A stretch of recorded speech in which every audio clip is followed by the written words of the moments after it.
Salut à toutes et à tous, j'espère que vous allez bien, c'est le bazar du net et aujourd'hui on se retrouve pour se poser la question suivante.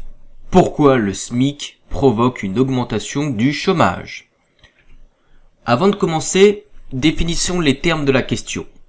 Le salaire minimum interprofessionnel de croissance, généralement employé par son abréviation SMIC, est un salaire en dessous duquel un travailleur ne peut être légalement employé. Le chômage, quant à lui, est une situation dans laquelle un individu ou une partie de la population d'un pays en âge de travailler se trouve sans emploi et à la recherche d'un emploi. Il faut souligner que les chômeurs sont inclus dans la population active. Les néoclassiques proposent une représentation du marché du travail reposant sur plusieurs hypothèses. Première hypothèse, le travail est une marchandise comme une autre, échangée sur un marché. La quantité de travail est en abscisse et notée QL. Le salaire réel est en ordonnée et noté W sur P. Deuxième hypothèse. La demande de travail, que l'on note ici par la lettre grand D, représentant le nombre de travailleurs demandés par les entreprises, est décroissante avec le salaire réel, c'est-à-dire le pouvoir d'achat du salaire nominal. Autrement dit, le salaire réel est la quantité de biens et de services qu'il est possible d'acheter avec le salaire nominal. Par exemple, donc quand on dit que la demande de travail est décroissante avec le salaire réel, je vais vous donner un exemple. Nombreuses sont les entreprises voulant vous employer sans vous payer, donc c'est le premier point qui apparaît. Pour 0 € de salaire réel, on voit que la quantité de demande de travail est maximale. Mais ces mêmes entreprises seront récalcitrantes à vous payer 10 000 €. Troisième hypothèse, la productivité marginale décroît quand la quantité de travail employé augmente, c'est-à-dire que la première personne employée produira par exemple 100 litres de lait par heure, la seconde 90, la troisième 80, etc. Les quantités sont simplement illustratives ici. Les entreprises embauchent ainsi tant que la productivité marginale est supérieure ou égale au salaire réel. L'offre de travail, que l'on note ici par la lettre grand O, représentant le nombre de personnes qui souhaitent travailler, est croissante avec le salaire réel. Le salarié arbitrant entre temps de travail et temps de loisir en fonction de sa contrainte de revenu, c'est-à-dire le salaire. Par exemple, aucun agent économique n'est prêt à travailler pour 0 €. Donc là, c'est le point qui vient d'apparaître. En revanche, nombreux sont ceux qui sont prêts à travailler pour 10 000 €. C'est le point qui vient d'apparaître. Cinquième hypothèse.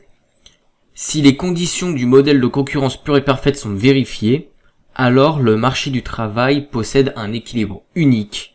Il existe un niveau de salaire réel d'équilibre, que l'on note W sur P étoile, qui permet la satisfaction de l'offre et de la demande de travail à un niveau d'emploi que l'on note ici Q étoile.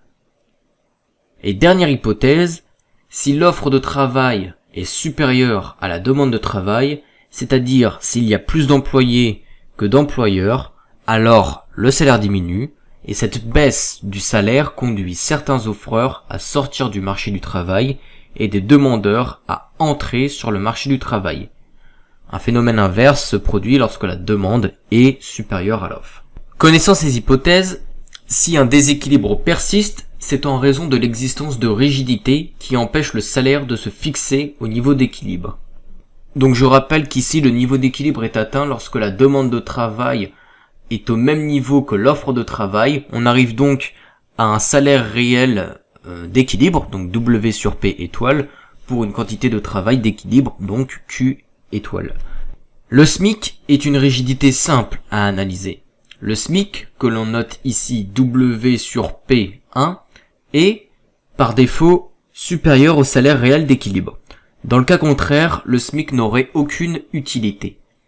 On s'aperçoit alors que l'instauration du SMIC provoque une diminution de la demande de travail, noté ici QD1.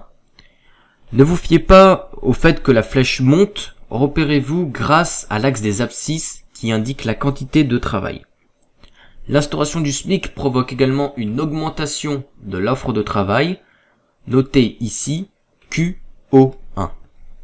Le marché du travail est alors déséquilibré, il y a un écart entre demande et offre de travail. L'offre de travail, c'est-à-dire les employés notés QO1, est supérieure à la demande de travail, c'est-à-dire les employeurs notés QD1. Il en résulte donc un chômage. Évidemment, il existe des rigidités de plusieurs types, l'existence d'un salaire minimum, comme on vient de le voir, l'indemnisation du chômage, les syndicats, la législation sur la protection de l'emploi, la politique fiscale, les prélèvements sociaux, etc. Il en résulte que le chômage est volontaire. Le chômage résulte d'institutions qui entravent la flexibilité des salaires à la baisse.